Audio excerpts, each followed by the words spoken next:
current slide. A little square of it. So are we all seeing that? You're seeing the presentation? Yes. Yes. And I think that people should mute themselves while we're doing this so we don't get interference. Wait a minute.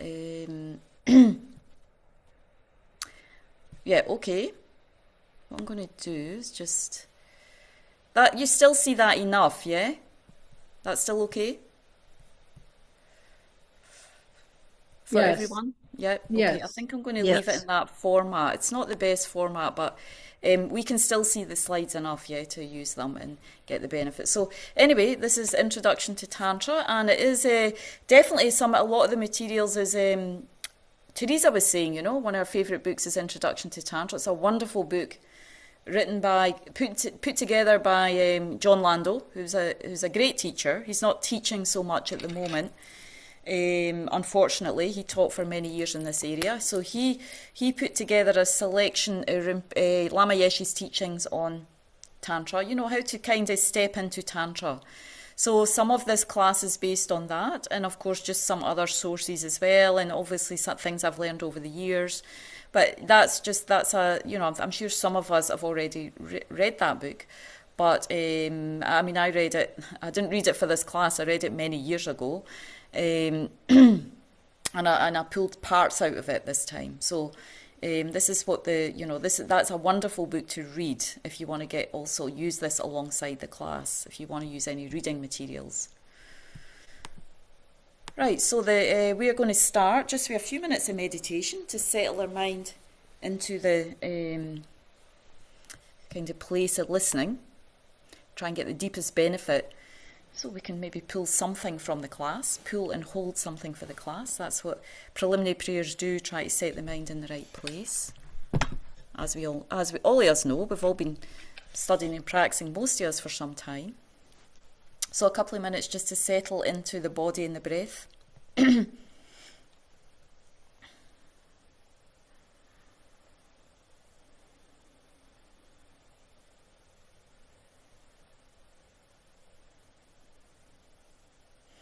Maybe just a scan of the body, just touching base with the body, with our mind's eye, from the crown all the way down through the sit bones, through the legs, to the tips of the toes, you know, just touching our whole body with breath and awareness, just to ground and earth a little bit in the body. So let's do this with breath and awareness for the next minute or so.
Taking a moment just to connect with what intention, motivation kind of naturally comes up in your mind for being here this evening.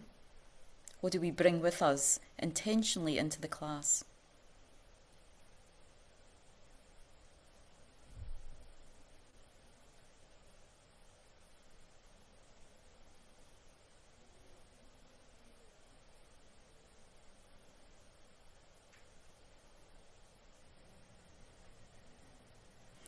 So as it says in this refuge prayer, you know, step by step, what we're trying to do in the Buddhist path is awaken more deeply within us, understanding our suffering and the causes of suffering that are present in us right now. Mostly we want to understand our kind of own experience of suffering, dissatisfaction or dukkha that the Buddha talked about, taught in the Four Noble Truths. That much more we understand and feel this nature of dukkha within us, that much more just effortlessly we want to be free from that.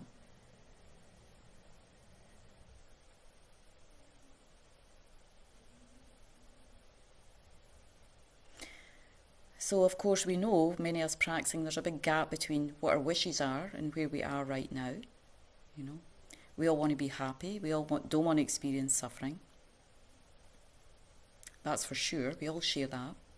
But yet we are under the control of karma and delusion, main causes of suffering. So actually every day we want to try and remind ourselves of that, just in a gentle way, not heavy on ourselves. But yet we have this enlightened nature, this pure, clear nature that we're trying to uncover, particularly when we move into Tantra. It's like our godly nature. We call it Buddha nature, Tatagarbha essence.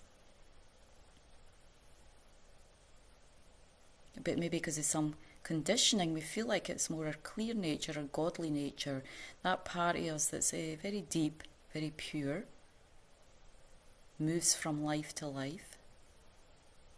The most subtle part of ourselves that's much more powerful than the karma and delusions.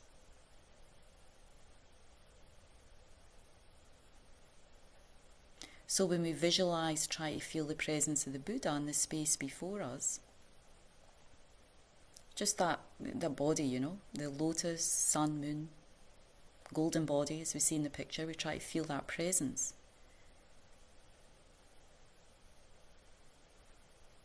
What that's reminding of us is that enlightened nature that we have. Somehow, just by feeling the presence, trying to imagine, visualize that being there, it's activating that deep part of yourselves that's kind of like screaming to become enlightened, in a way, It's the ancient part of yourself, our most deep, clear nature that's always there, beginningless. It just needs to be woken up more and more. That's the purpose of spiritual practice, and especially as we move into Tantra, focusing on this awakening of our more non-conceptual states.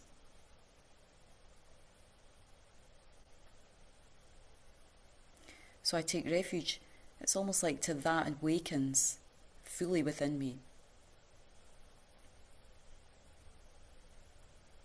Because in that state we can really benefit sentient beings.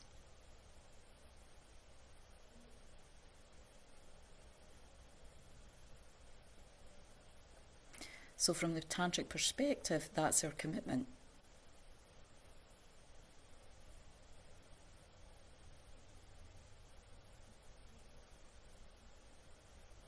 And Buddha embodies, all the deities embody the full accomplishment of that commitment that they also undertook as ordinary beings, and they've just completed the journey. So imagine all beings around us. We're all kind of, each one of us in this class, all sentient beings, we're all undertaking that journey together to go deep, deep back down into our beginningless, clean, clear, pure nature, which is, when we recognise it, its nature, then we become fully awake. So let's recite once in Tibetan, twice in English, the refuge prayer. Sangye chodan sogi chognamla janchu bardu dagni kyapsuchi dagi chen sogi be sonangi drola penjir sangye drubar shuk. I take refuge until I'm enlightened in the Buddha, the Dharma, and the Supreme Assembly. By my merits of generosity and so forth, may I become a Buddha to benefit transmigratory beings. I take refuge until I'm enlightened in the Buddha, the Dharma, and the Supreme Assembly. By my merits of generosity and so forth, may I become a Buddha to benefit transmigratory beings. And then, mandala offering is quite important. So I have a picture of what we're supposed to do there, in case anybody doesn't know. A big part of Tantra is ritual, it is mantra. So just reminding ourselves, we need that, And we're using our body, these mudras, these expressions, to kind of, again, open up something within us. So, mandala offering, so that's the mudra. And this is the visualization here. The mandala, it means actually, in Tibetan, the translation is taking the essence. So many of the great practitioners, the Kadampa masters, Lama Zopa Rinpoche, who was a Kadampa master, when he attended teachings with his gurus, he would take his mandala set with him a long time, because he showed that, it was from the example of the Kadampa masters, all the great yogis and beings who achieve spiritual realization. They would take, there's a set you can have, or you can just do like this, but they would carry that with them, because, by offering mandala, giving something of ourself, somehow it opens up a space to be able to take the essence of the teachings in our mind. That's what we want to do all the time. We might not be able to take all the words, but do we want to take the essence, hold the essence of those teachings, the meaning in the heart.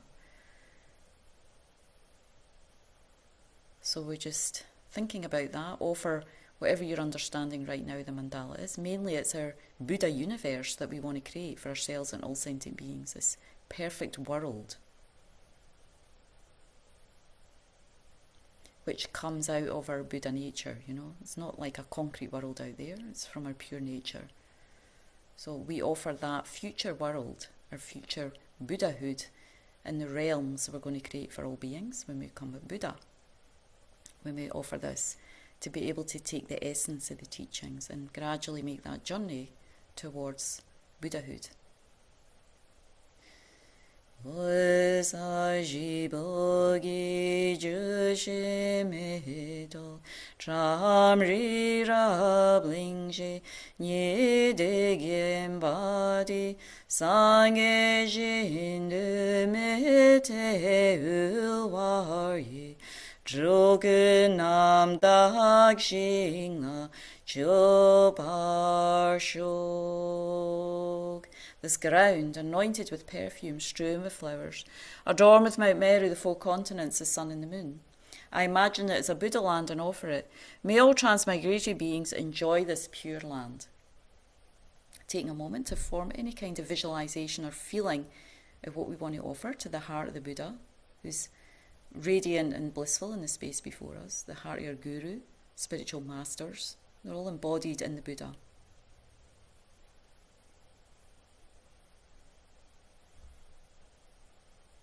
Yedam Guru Ratna Mandala Kamneya Dayami.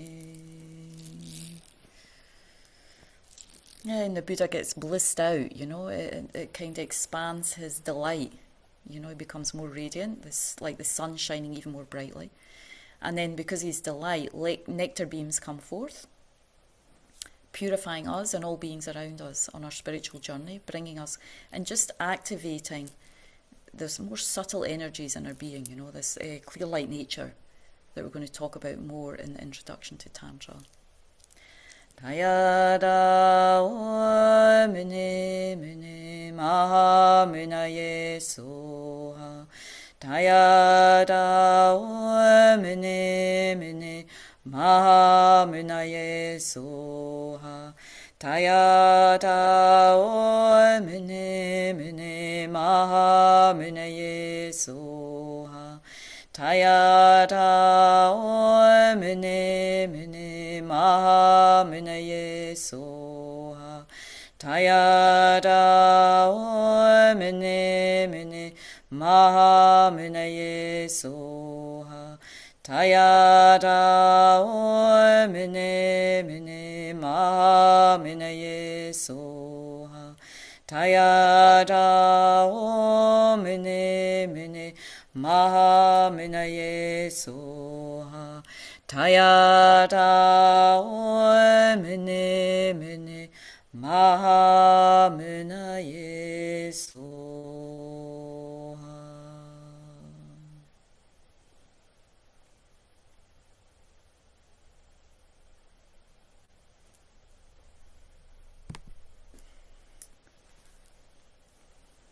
Just affirming, may all the wisdom. Muni means sage, Shakyamuni comes from the Buddha was from the Shakya clan. Sakya clan, that's what the clan he was born into, the kingdom that he was going to rule, but he renounced the kingdom. But he's called Shakyamuni, so the sage means sage. So within Muni, it means kind of wisdom, So may awaken the wisdom nature, all Shakyamuni Buddha, all the Buddhas.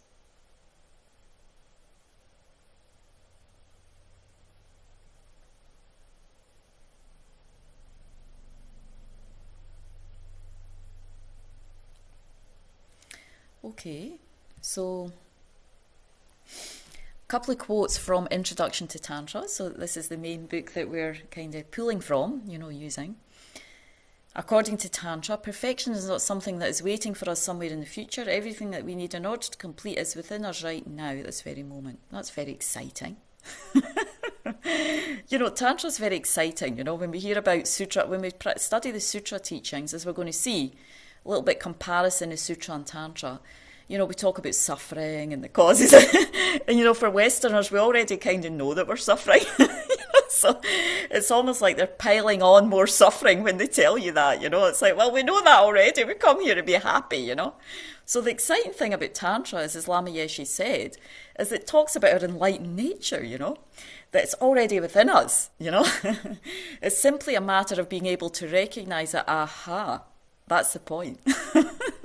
So some of us here, I know I've done tantric retreats, been practicing for a long time, and so for sure when we do these retreats, we get insights into our nature, we get insights into the purity of our mind, and that's what's exciting about Tantra. It gives us insights, but recognizing and stabilizing that's another thing, but it's all possible with the practices. What we're going to explore is Sutra and Tantra combined. But yeah, the tantric approach is like, how wonderful, I've got all this within me. It's not something separate. It's in some way, it's not something we really need to cultivate because it's there already. On some level, So as Lama says, it's particularly suited to Western mentality because, of course, in the West, we're so comfortable now, so used to everything happening so fast, or we just pop onto Amazon and everything's on the doorstep, DoorDash, these things. So we're very in a society now where we expect everything very quickly, Look, we even have the teachings instantly on our computer screen at home, and it's very fortunate. We're very, very lucky, but it can create a sense of, it kind of means that we can get less patient, sometimes, and we can expect things to happen more quickly because of that. There can be expectations for things to happen more quickly on our spiritual path. But for sure, the tantric practices have a power to awaken within us something more deeply, more strongly, more quickly, just because of the methods there it is. And we're going to explore why that is, more in this class. So that's the good news with Tantra. That's very exciting. So that makes you want to read the book more or go in more, because it definitely helps us to feel more quickly the purer aspects of ourselves. There is a possibility somehow there to awaken our mind, out of suffering. If we and we can't, we are good people inherently, because also, of course, there is a tendency that we talk about. Talk about in many classes, and I think many of us are aware, there's a tendency in the West because we've lost many as our spiritual roots, maybe we didn't come out into possibly because due to maybe being brought up in a Catholic background and feeling inherently we're sinners, inherently we're, what else do you use, like sinful, not good in the eyes of God, lesser, like that. There is an aspect to that that's correct, but actually inherently we can become godly, we can become Buddha, It's not something that's always going to be up there creating us or separate from us. So that's the news that we get in Tantra. And very quickly when we practice Tantra, it can help to, from my own experience, Tantra, and using it as a way also to purify the mind, it can help us to build up our self-esteem, as Westerners, to reclaim that a little bit. If we don't have that, that can be a challenge when we first enter the Buddhist path, working with our self-esteem, especially when we hear suffering and you're suffering, that can make us feel heavier, So it's true, we have a thread of suffering, maybe it's more than a thread, a weight of suffering that's going through our existence or dissatisfaction. But there's through Tantra, we can awaken our clear, pure nature, so that we can move out of that much more quickly. So we want to continually connect with this purer nature in Tantra. This is who we are. And again, we're going to go through that more. It's called the resultant path, bringing the result into the path. Who we're going to become, identifying with that right now, So that it's as a very skillful method, as I say in the very beginning, to help us at least start to overcome some issues with low self-esteem, self-deprecation, due to kind of how the method is, how we work with the method, the mantras, the meditations. Okay, let me just pull up some of my notes. So before one of the dangers though going into Tantra, sometimes we think, okay, I'm just going to practice Tantra, that's more exciting than thinking about sutra and suffering and, the Four Noble Truths, that sounds kind of heavy, can do. So the issue. So what some of the dangers that can come up is that we think, well, I'm just going to rely on Tantra. I'm just going to rely on ritual. That's more exciting. That's going to work with. I feel that's going to suit me better. Maybe that's easier. Than kind of wade through the sutra path.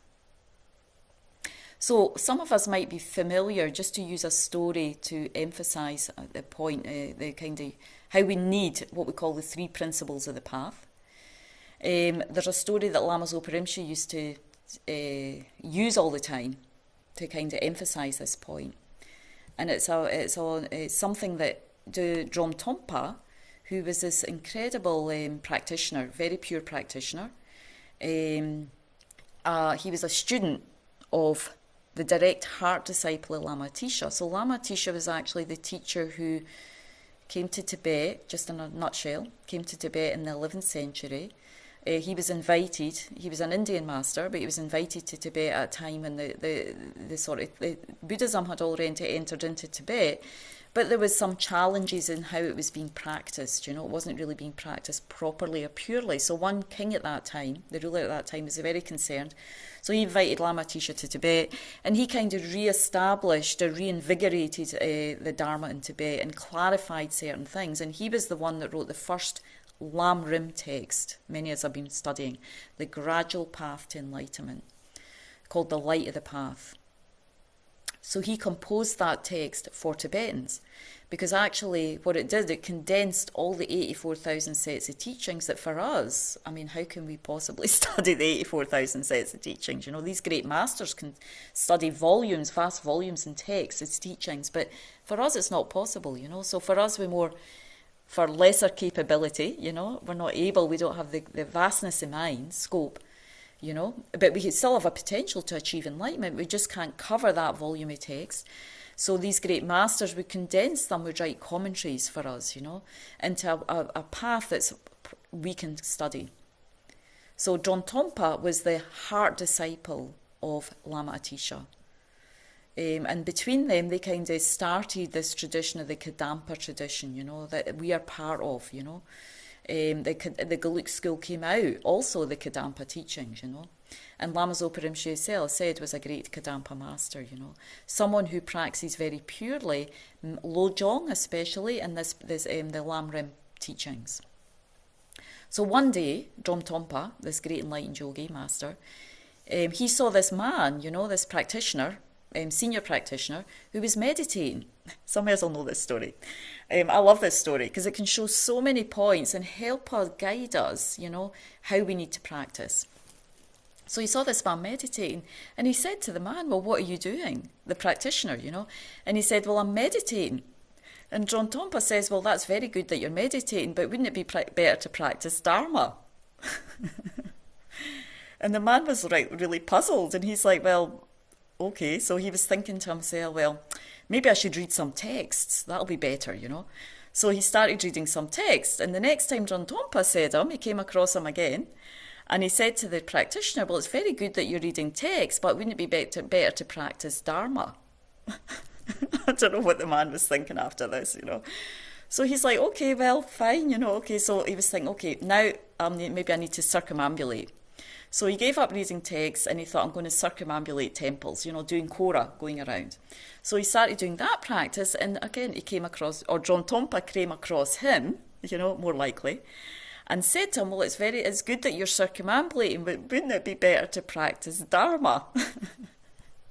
You know this one, Sue? Yeah. So eventually the man was confused, and he said to Master John Tompa, you know, well, what do you mean, practice Dharma?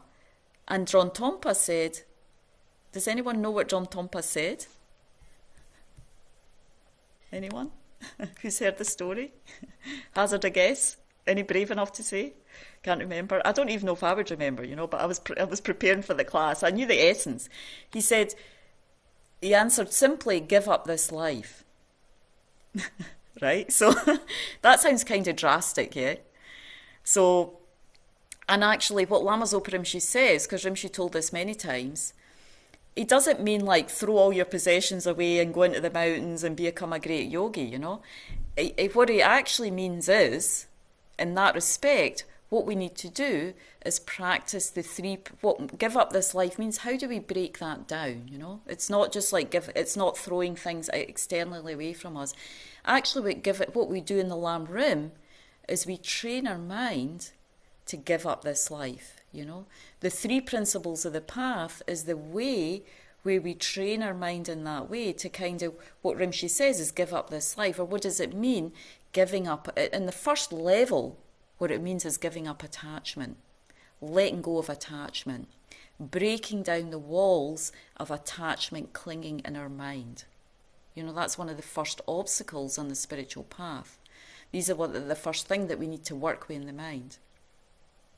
So why I told this story is because it's kind of to emphasize in this situation, you know, that in order to practice Tantra, we need to practice what we call the three principles of the path. This is just introductory, you know, so I'm not going to detail what they are, but as a backdrop kind of to Tantra, to make Tantra work, to make it effective, because, you know, Tantra, we're talking about, there's three vehicles of the Buddha's teachings. There's the lower vehicle. It's not because it's lesser anyway. The Hinayana path, you know, the foundation is morality, you know, practicing morality in there. There's a Mahayana path, the great vehicle, you know, which is taking on the responsibility, not just self-liberation, freeing ourselves from our karma and our fetters, you know, our delusions, but working with, but also taking responsibility to benefit others, to liberate others, you know. So it's a great motivation. So it's a great vehicle. And then we've got the third path, the Vajrayana tantric vehicle. You know, there's different names for that. The secret mantra vehicle, Vajrayana, Tantrayana, these are all similar, you know, same name for the same vehicle, the third vehicle. So the idea is that we practice these simultaneously. We don't drop two and then just practice Vajrayana.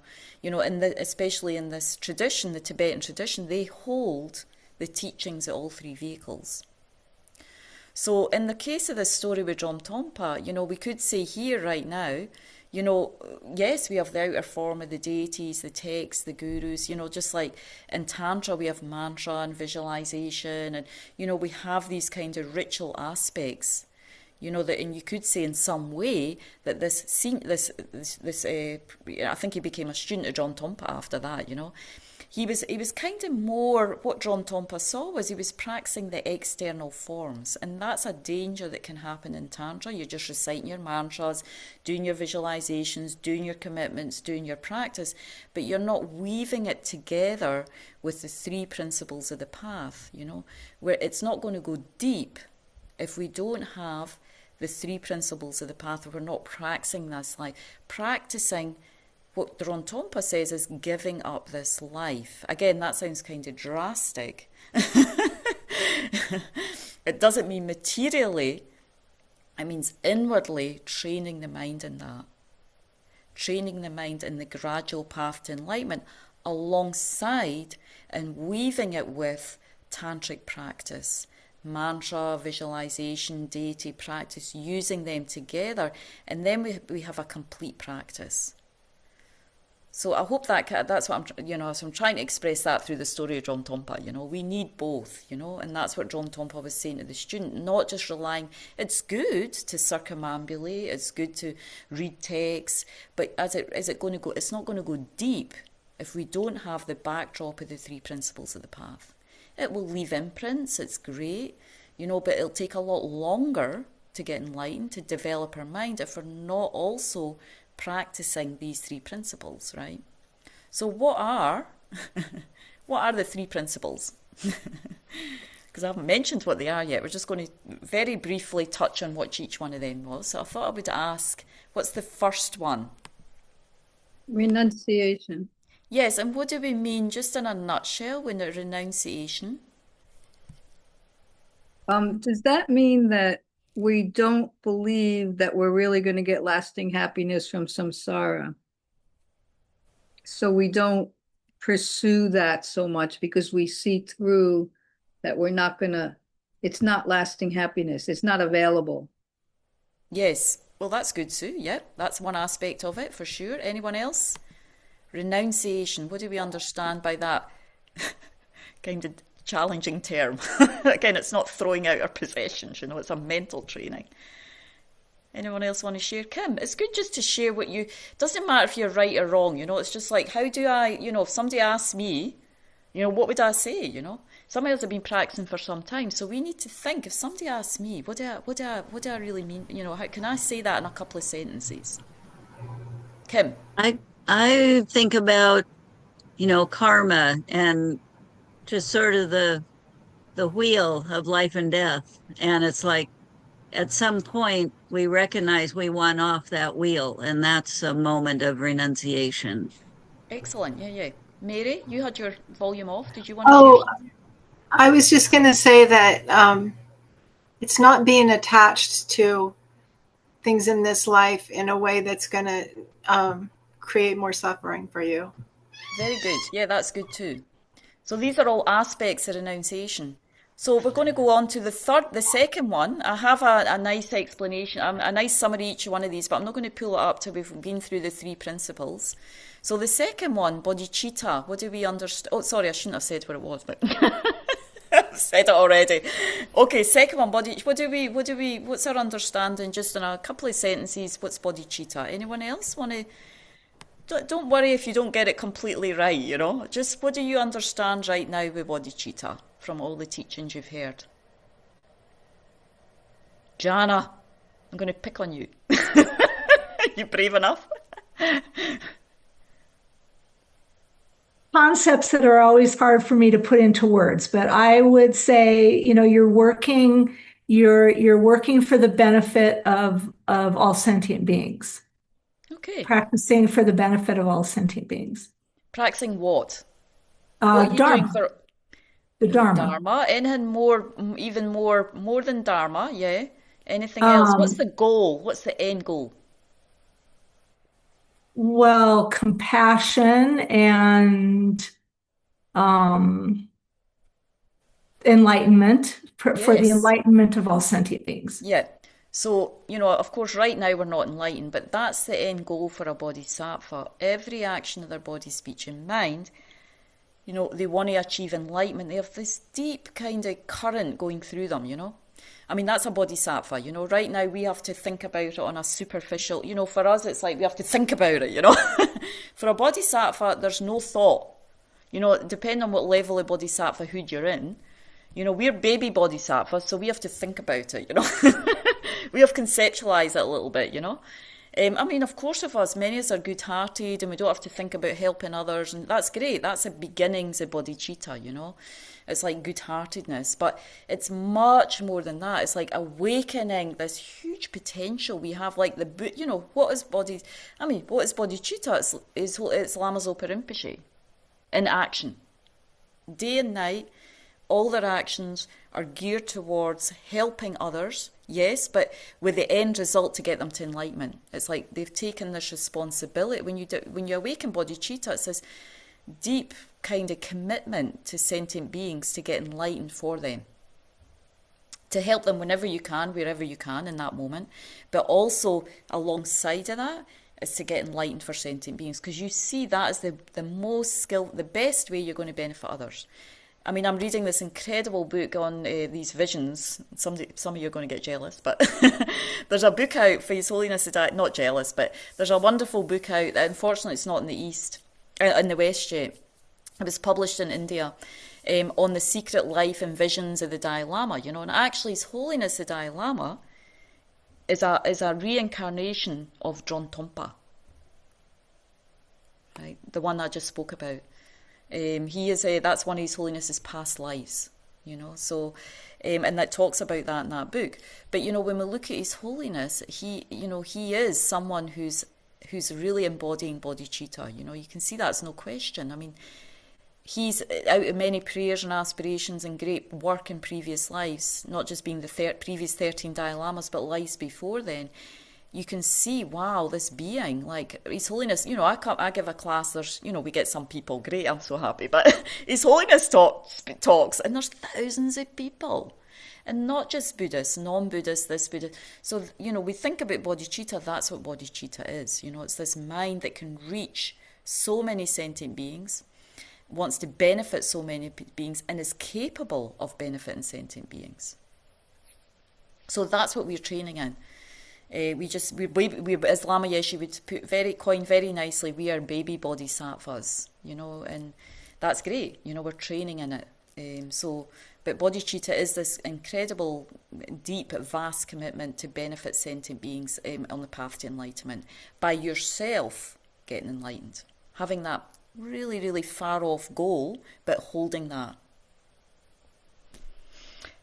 The last principle. I'm not going to say what it is. Anyone else want to share? Maybe John. John, what's the last principle of the path, of the 3 principles?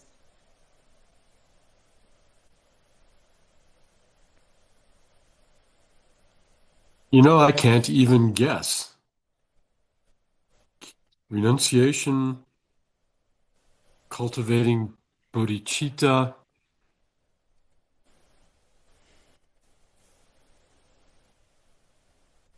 I'm guessing something about emptiness or wisdom. Yeah, there you go. Good guess. Yeah, so the third one is developing the wisdom aspect of the path. We need the two aspects of the path, bodhicitta, and then the third one is the third principle. There's no way to enter into Tantra without some understanding of emptiness, The nature of the deities is emptiness, In many tantric sadhanas, we dissolve into emptiness, we arise out of emptiness. So we need to get some understanding of what do we mean by emptiness. It's not nothingness, which most of us know. It's a very rich, full mind, actually. It's a mind full of the correct wisdom that understands reality, Right now, we're not fully that. We might have some drops in there, you know, we have some understanding it. But it's a mind that's enriched by wisdom, you know, enriched by that experience of the nature of reality. So, you know, how we enter into Tantra, that's how we enter into Tantra with some understanding, some, you know, even if it's a little bit superficial, you know, but some superficial, some touching of these 3 points, you know, understanding them. So this is the way that Lama Yeshe coined the 3 principles of the path, you know, and Lama Zopa actually used to use the term these are the 3 levels of spiritual happiness that we want to develop, you know, as a backdrop, as a basis for Tantra, a foundation for tantric practice. Renunciation, emerging. So that's it's a very inspirational way, you know, emerging from dissatisfaction. And that's what you were touching on, Sue, you know, this idea of recognising that we're in a state of dissatisfaction and developing this sense of wanting to emerge out of that, you know, free yourself from that. Bodhicitta, symbolising the moon disc that the Buddha sits on. All the deities sit on a cushion, a moon or sun cushion. And that's symbolising the opening of the heart. And the correct view of emptiness symbolised by the sun disk, dissolving self-created limitations. Dissolving the delusions, you know, the walls of that we create is kind of me, myself and I, you know, breaking through this kind of, how would you say, epidemic we have of me, myself and I, you know. We all have it, you know. We all have this strong sense of self, you know. So it's not that we don't exist at all, but how we reorientate into how we do exist, you know, by developing our wisdom. So that, again, because the purpose of the class is not about this, it's just touching on these 3 points as a foundation for Tantra. We need some understanding of these. So I think all of us do, to some point. Most of us have attended classes. The Lam Rim, all the Lam Rim we study, meditate on is encompassed in these 3 principles. So that's where, using this, again, just to go back, using the analogy, the story of Drontompa, we need, you know, giving up this life, you know, developing the 3, what that means is, you know, alongside the kind of, the mantra, visualization, recitation, any kind of outer form of the Dharma that we're doing that's still good, we need to cultivate this inner environment, renunciation, bodhicitta and emptiness, and that deepens our tantric practice. Otherwise it becomes kind of a little bit empty, you know, inside, you know, we're just reciting mantras, we're visualizing deities, but it's not going deep, you know, it won't touch our Buddha nature, it won't awaken our Buddha nature if we don't weave the themes, as I'm going to show a little bit more, the themes of sutra. That's how we practice in this tradition, both together. We practice the Hinayana, the Mahayana and the Vajrayana vehicle together, you know, simultaneously. And that's why takes a little bit longer in this tradition, you know, to kind of get a handle on aspects of the practice. Because there's more, we need to study more in the beginning and really understand how these weave together and how we can weave our own practice in that way. So we feel like we're developing. So it's a little bit overwhelming in the beginning, as we all know, when we first enter into Tibetan Buddhism. But it becomes very rich once we're able to weave these 3 vehicles together, these 3 sutra and tantra together in our practice. So even at the beginning, you know, when we do prayers, you know, we visualize, well, that's coming for tantra, we visualize the Buddha, you know. We make these mudras and offerings. So from the very start, actually, our praxis are informed, even at the sort of common level preliminary practice, they're informed by praxis we're going to do later in tantric practice. You know, we use mantra to invoke the energy of the Buddha, we visualize, we do these mudras. So we're already training a little bit in the fundamentals of Tantra as we start even in the Sutra Path here, you know, they're already mixing together at the very start of spiritual practice for us. So just, you know, tonight just covering just again, what is Tantra? Going back to the meaning of Tantra in Sanskrit to give us an idea again what we're talking about with Tantra. So what's Tantra? It says here, meaning in Sanskrit, one of the oldest meanings of Tantra is a continuity in the form of weaving. And as Alexander Berzin so nicely puts, like the strings of a warp, the tantric praxis serve as a structure of intertwining the sutra themes to weave a tapestry for enlightenment.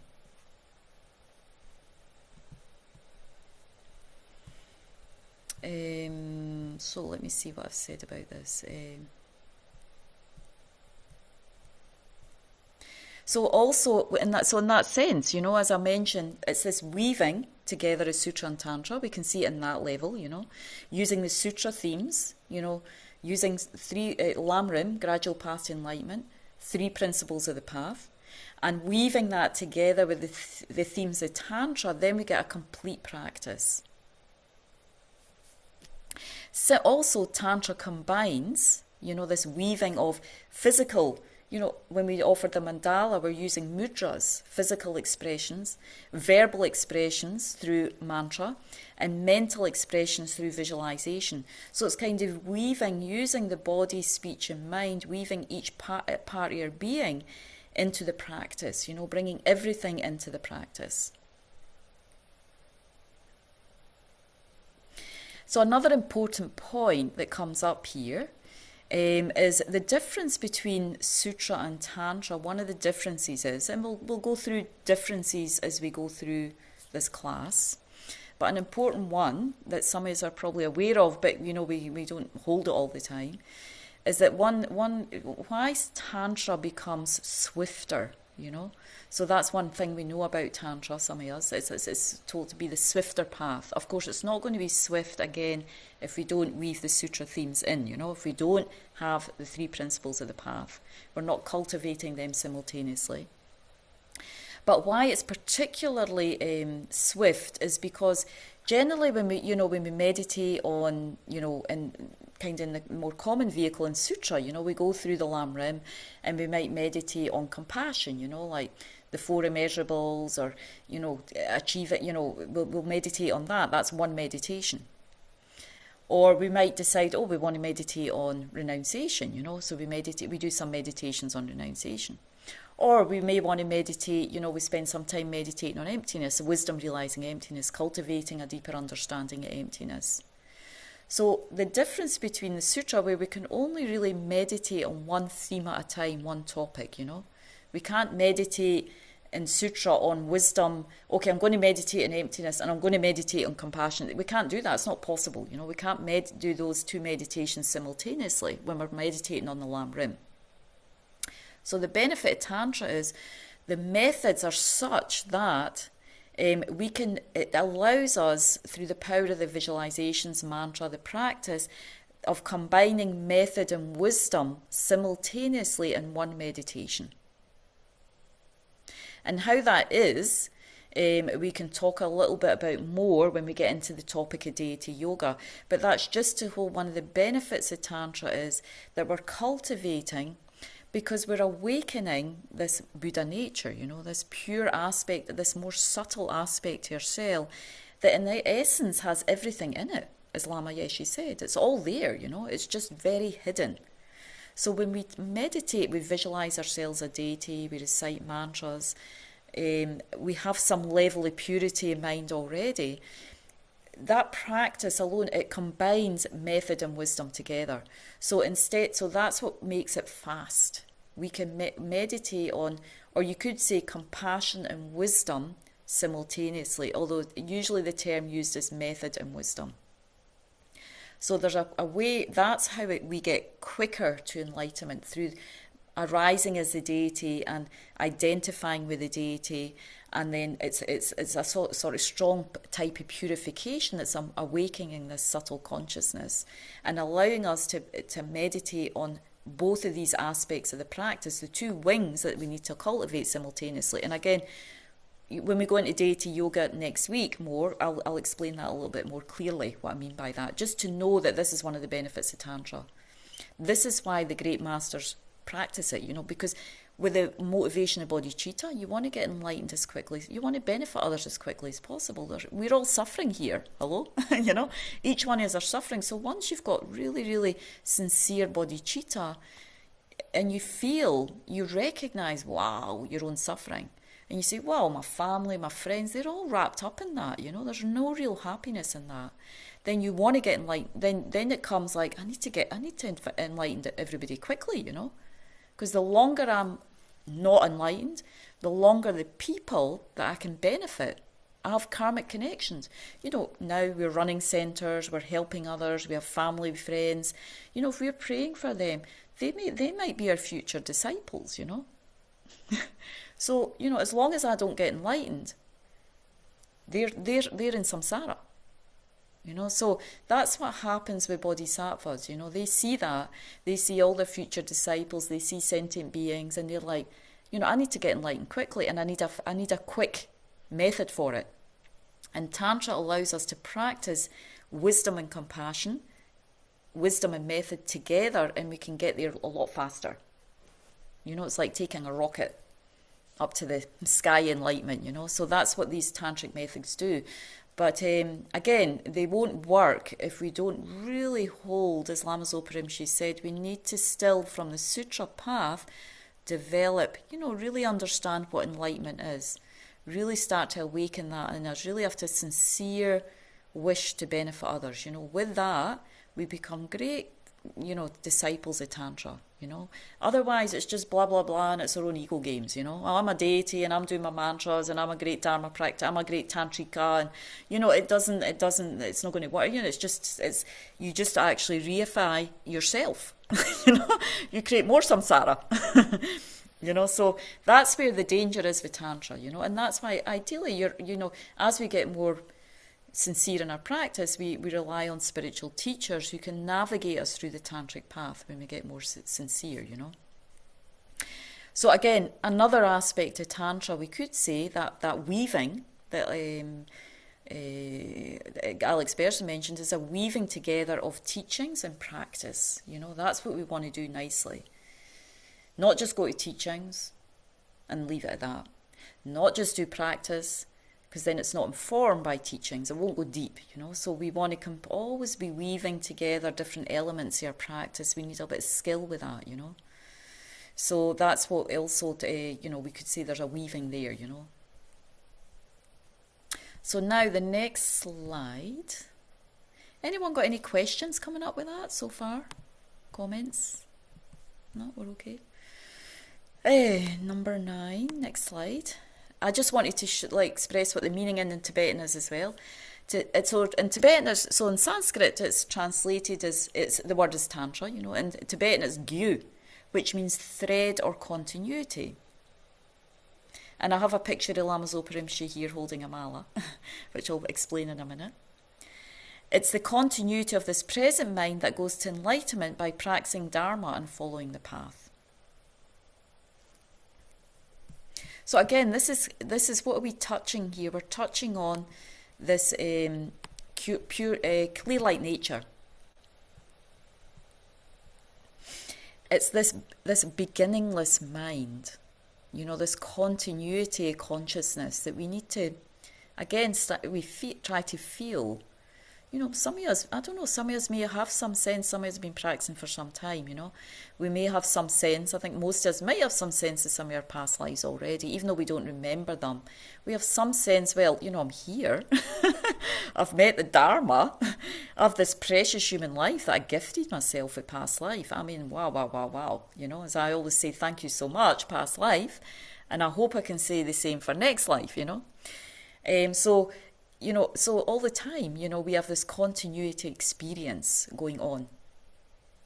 And it's a deep, its ultimate nature is deep luminous clarity, It's our clear light, what they call in Tantra is our clear light nature, So that's going from life to life to life. That's what goes from life to life to life. And of course, our karmic afflictions, our karmic tendencies, our delusions get carried on that. But they're not one with that. They are adventitious. And for me personally, it doesn't matter how many times I hear this, I have to keep remembering, like we have to hear these things so much, and think about them, contemplate them, that we have this continuity consciousness. I am responsible for that, that's the continuity in my mind. That's my responsibility. What I take with me next life, what goodness, what I take, what I bring next life, that's really what renunciation is.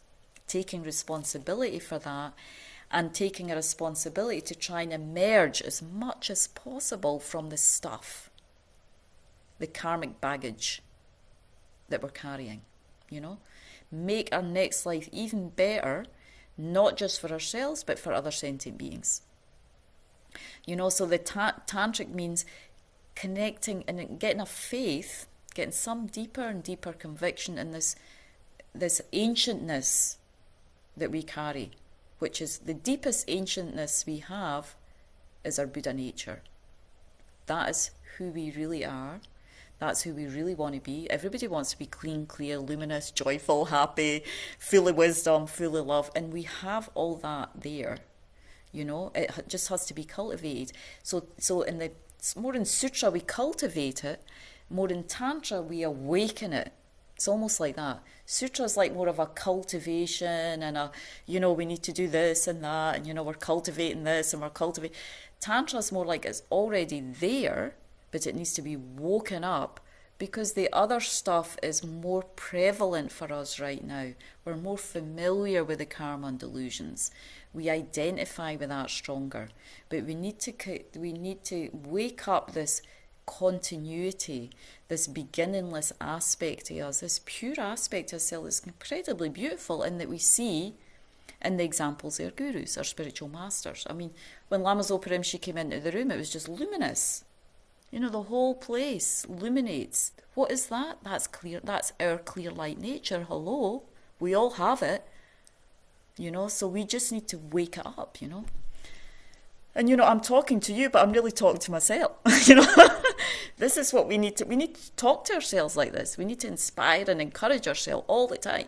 I mean, talking from 25, 30 years, it's very easy to get lazy, So it's these simple things. Encouraging ourselves. We have that clarity. We have that luminosity. It's just hidden. We're not connecting with it enough. And Tantra is what reconnects us with that. It brings it out. So with the cultivating part of the Sutra path and the reawakening of the Tantric path, we meet somewhere, and then eventually everything dissolves, as Lama says, into emptiness, into our absolute nature, into our beautiful, clean, clear nature. Like the sky that Teresa has in the background there, So that's what Tantra is. It's wakening up that and gaining a really, really insights into that. When we do small tantric retreats, it's like all of a sudden the mind gets really bright, Sometimes it doesn't last, but some part of that subtlety, that deeper ancient part of yourself, that timeless part of yourself wakes up. And we get, oh, there it is there, And that's what we're doing. We're just re-familiarizing ourselves with that's who we are. We are not our junk. We are not our karma and afflictions, but we have responsibility to remove them from the mind because nobody else is going to do it. That's for sure, We have to do it. And what else better to do it than this life? I mean, when else are we going to do it, So it's kind of this right now thing, So it's a continual, So that's basically, that's what we're trying to do. And the meads, even, so when we also go around the mala, like Rinpoche's holding the mala, that's just showing this continuity consciousness. There's really a mala has no beginning nor no end in a way, So we have this beginningless nature. So even when we get enlightened, it doesn't stop, that nature. It actually just expands and it benefits so many beings. That's enlightenment when it's fully awake, fully developed, that Buddha nature. And that goes on. The Buddhas and Bodhisattvas, as Lama Rinpoche said, they're always around us, always blessing us, always helping us. It's just that we need to connect with that, and we need to connect with that within us, both. So another way of putting it is, it's the basis of our enlightenment, and it acts as the basis for our path, or the basis, the path and the result. That continuity, that luminous, clean, clear nature is the basis of the path. It is the path, and it's also the result. It's all three. We're never going to be separate. We're not trying to get rid of that. We're not separate. We're just waking that up. And the result is when it's fully developed, fully awake, fully conscious. I mean, we use there's this expression, being in the present moment. You're only in the present moment fully when you've accomplished the result of that. That's fully developed,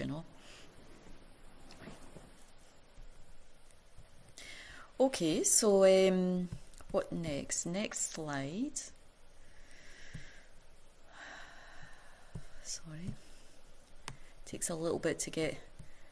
Next slide. Yeah, this is just expressing the same thing. That pure essence is the fundamental nature, clear light, or Buddha nature, or Tata Garbha in Sanskrit. The womb of those gone to thusness, or simply put, the source of Buddhahood for each and every sentient being. The source. Our ancientness. That's the source of all of us. Okay, so just a little bit of clarifying that. So I also wanted to just share tonight how precious, just to try to feel, and again, some of us are aware of this, but I find it always really inspiring to remind myself, and I get re-inspired, how precious the tantric teachings are, how rare.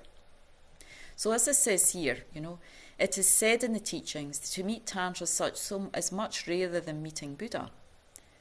So what do we mean by that? I'll explain in a minute, because that sounds like, sorry? Seeing Buddha is much easier. Oh, okay, right. So the opportunity to meet Tantra is extremely rare. Even though many Buddhas come in the 1,000 Buddhas of this eon, not all of them teach Tantra. Because sentient beings don't have karma to meet Tantric teachings, the quick path to enlightenment. All right, so what am I talking about here? Does someone know what I mean by what do we mean by meeting the tantric teachings is more rare than meeting the Buddha? Teresa, do you know? Do you know what that? Have you heard that before? You might have done, but yeah. Oh, we can't hear you, Teresa. You've got your volume off, but I don't know. Maybe something. Yeah. Take your headphones out. Yeah. So what does that mean? I have heard it before, but I don't think I can put it into words. Yeah, that's okay. Anyone else? I think some of the ladies from Pamtinkpa will know. Sue? I can guess that it means that it says it in the bottom that all the Buddhas aren't going to teach Tantra. Yeah. So we can maybe in the future meet Buddha, but that doesn't mean they're going to teach Tantra. Yeah. So that's one aspect of it, So right now, just to give a little bit broader explanation, and I love this sort of cosmology, because your mind just goes, woo, Mine does anyway. So we are right now in something called the fortunate or auspicious kalpa. Yeah, this is the period of time. Oh, and we're talking about, what is a kalpa? It's an unimaginably long cosmic eon, which involves the formation of this universe, the abiding of this universe, the destruction and the emptiness of a world system, So that's what a kalpa is. And even the formation takes billions of years. The abiding takes billions. The destruction, you're talking about massive amount of time. This is what I'm talking about, our ancientness. Our Buddha nature has been there. It's very hard to wrap our mind around beginningless time, right? It's not an easy, but so sometimes it's very helpful to read about the Buddhist cosmology, because it does, your mind just goes woof, so it starts to think about, here is me and my little dot, and this dot in my lifetime. So we're in a kalpa, an imaginably long cosmic eon, billions of years, that's called the good or fortunate kalpa, and as it says there, during this time, it's fortunate because 1,000 Buddhas are going to appear in this kalpa. And that's a fair number, according to other kalpas. We are in the time. Does anyone know which Buddha we are in? Which Buddha is Shakyamuni Buddha? What number? Buddha is number 4. So Shakyamuni Buddha is the 4th Buddha. There was 3 Buddhas that appeared before in this good kalpa. I don't have their names here, but I thought anyway it'll just kind of roll by us, so Shakyamuni Buddha is the 4th Buddha, and yes, as Sue said, he's taught Tantra. So the ones previous to Shakyamuni Buddha, I believe, didn't teach Tantra, So then you start to see, and so it actually says in this kalpa, this fortunate kalpa, the 1,000 Buddhas appear, and it's only 3 or 4 of them that will teach Tantra, right? So why it's so fortunate, so in that light. Now we have to think about a kalpa, so we have Shakyamuni Buddha. Who's the next Buddha that's going to appear? Maitreya. Julia? Maitreya. And when's he going to come? Like in a few years, or when's he going to come? Mary? I'm not sure, after this eon or... Yeah, exactly. So basically, I think the Shakyamuni Buddha's teachings, I've heard different variations, but they could live up to another couple of thousand years, because it's been 2,500 years, and I think they actually, and there is some predictions that we're in the period of, there's a period of, I think, realization, there's a period of scripture, and there's a practice. We're in the period of practice, these 1,500 years. And then there's a period of what we call scripture, so mostly relying on the scripture. So we're out of the period of realization. Well, it's not that we won't get some, but, at the time of the Buddha, people just saw the Buddha and they got liberation, They heard a few words and they achieved liberation, They became arhats, they flew off in the sky, and, so... So we're not in that level of merit, But nonetheless, we're in this period where there's practitioners, that inspire us. Is So Angie we're frozen practitioners, for other and we people? can achieve realizations, but it's not like they're just. So we're still here. We still have lamas and gurus who manifest, they have realizations, and they inspire us. So we're in this 4th time, and also we have, so this is why we have to think about when we sit down and do our Tara praxis, our medicine Buddha, or, Kriya Tantra, High Yoga, how fortunate we are. Because Maitreya Buddha comes something like after Shakyamuni Buddha's teachings disappear, it's thousands of years before Maitreya Buddha appears.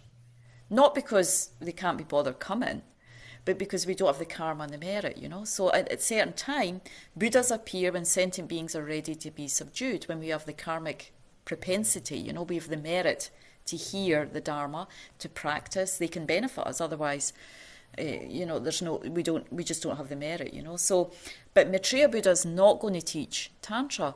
And again, why don't they teach Tantra? Anyone? Why isn't Maitreya Buddha, why aren't most of the Buddhas not going to teach Tantra? There's no karma to it, but I have a question. Can I have a Yes. question? Yes. So if we are here practicing Buddhism and we have the karma because say there's a lot of people who really want to know about Buddhism, want to go forward on the path, and really have the karma, because if you really want it and you're really doing it, then you have the karma, right? Yes. So now it's saying that, they might not be a Buddha, or the Buddhist teachings are going to disappear. Well, does that mean that all us Buddhists who are really practicing and really want it aren't going to be on the earth? Are we going to be born somewhere else, or we're just going to have to be stuck on the earth without any Buddhist teachings? Like, that's hard. It doesn't make sense. It's a good, the thing is, Sue, it's all up to our level of karma and merit. I mean, you might be off to the Pure Land next life. When we say this earth, it's very solid and concrete, our idea of this earth, yeah? But as you're going to see, when I talk about how the Buddha taught Tantra, it wasn't in some sort of solid, concrete way. You know, he taught Tantra he went to other realms to teach Tantra. He did teach to some beings. But, there's other universes where the Buddha will teach Tantra. And if you have that merit, you'll go there. It's really up to our karma and merit, what we will experience in our future life. It feels like, well, we've only got the choice to come back to the human realm and a few other realms. There's so many universes and realms. There's Buddhas teaching Tantra and in many other realms and universes. It's just in this world system. We won't have, as it looks and appears now in this realm, as it stands now, the Buddhas wouldn't teach Tantra, but it's very much up to our individual karma. If we have the merit, we'll be born and we have strong propensity for, imprints for Tantra, we'll probably get born in a pure realm.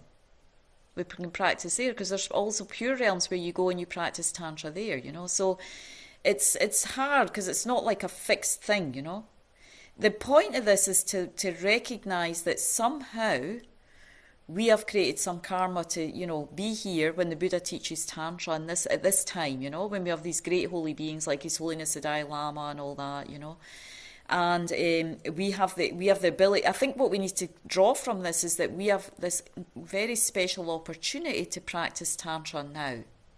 And as much as we can to make strong and deep connections with Tantra, because through that you can be born definitely you can be born without a growth. You don't need to be born in the human realm if you practice the path really purely, If you make prayers to Amitabha Buddha, you can be born in Amitabha pure realm where you don't have a physical heavy body. You're not completely liberated, enlightened, but you can practice there without the weight of old age, sickness and death, So there's so many different varieties of birth we can take. Although they say for tantric practice, the human body, because of the constituents in the body, and we have this subtle body, is one of the best forms to practice Tantra. Does that help to answer your question a little bit, Sue?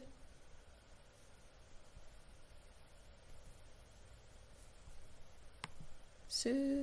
Yes, it does. Yeah, so it's not, nothing's not really confined. Yeah, it's not a confined thing.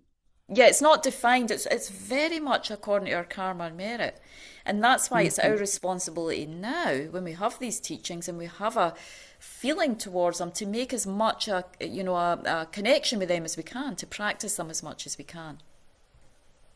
So out of this 1,000 eons, and it's just to try and feel like, wow, it's so rare this, I'm so fortunate. That's the feeling we're supposed to feel, not like, oh my God, but what, and it's good to question that, like what happens, because we don't know, it depends on the level of practice we're able to complete this life and the karmic connections we make with Tantra and the teachers and the gurus. But if we have them, then that's where our karma will take us, wherever they are, whatever universes that's in.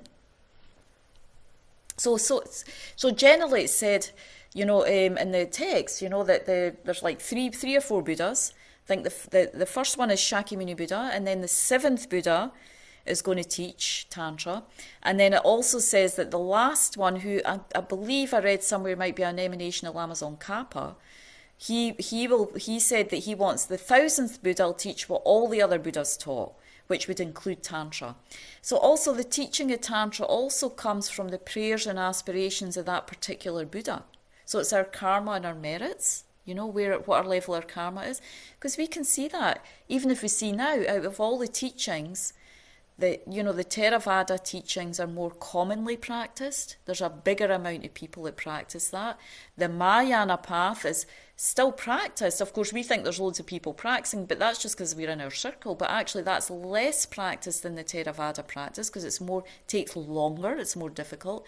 And, many people don't have faith in the Vajrayana. They think that, the Buddha never really taught that. And that's what I think I'll touch on that next week. Where did that come from?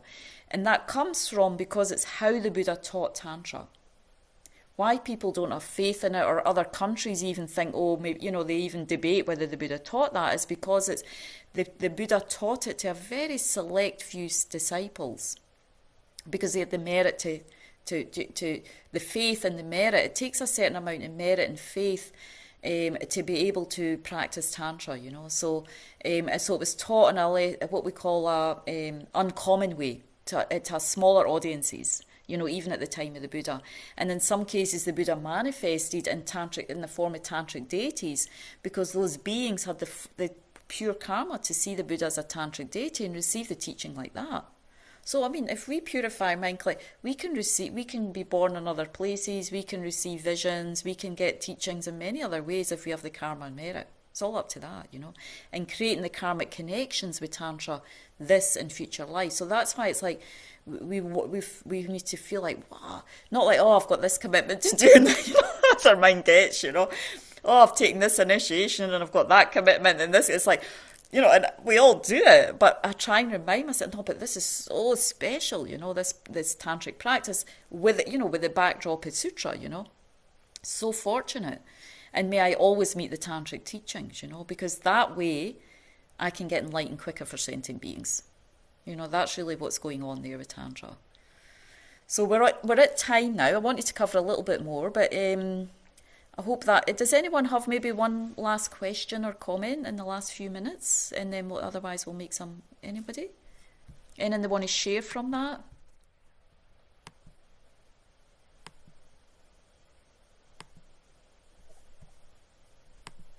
I just want to say that I think we're incredibly fortunate to be able to know about it, to be able to study it. And it is really amazing, you know, however much that I personally or any of us can grow and learn and accomplish in this life, especially with some of the obstacles that come up in our lives to try to be working on that. Still, just the opportunity, whatever we can do, is just really amazing. So I'm like super happy that you're teaching it. So yeah, it gives us a little bit more inspiration again, you know, our practice. It's like, yeah, this is really precious and rare, and I'm so fortunate. Even if we can't practice it deeply, it's also about practicing, you know, creating imprints to meet the tantric teachings in the future.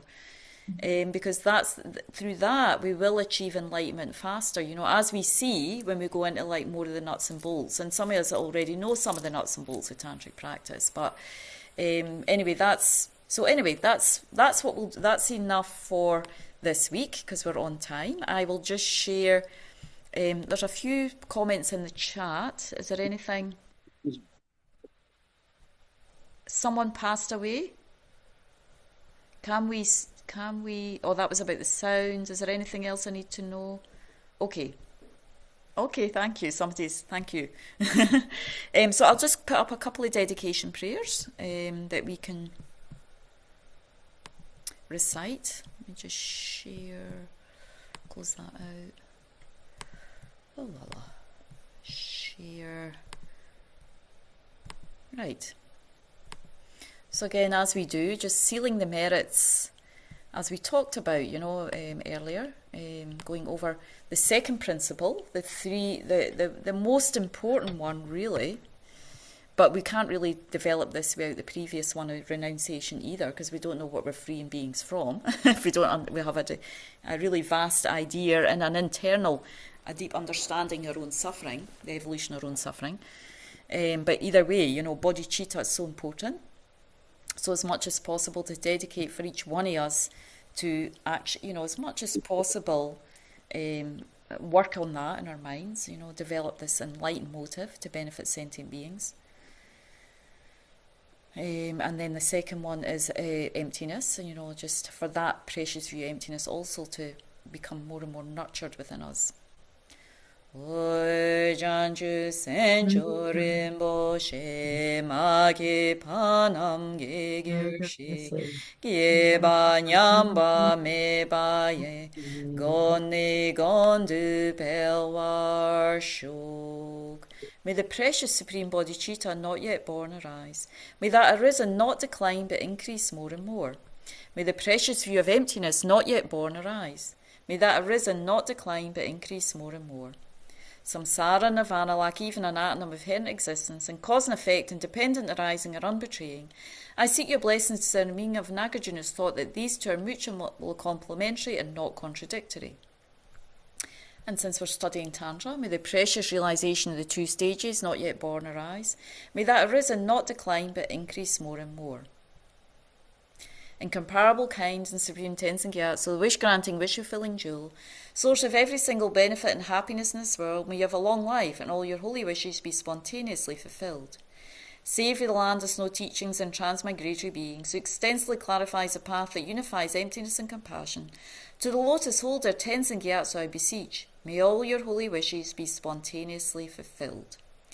So may His Holiness really live to 113.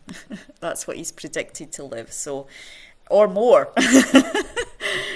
So as much as we have these bodhisattvas in the world, that much more we are fortunate and have, incredible protection and are a beneficiary of their prayers, just through our karmic connection with them. So may we always be guided and inspired by great bodhisattvas like His Holiness the Dalai Lama.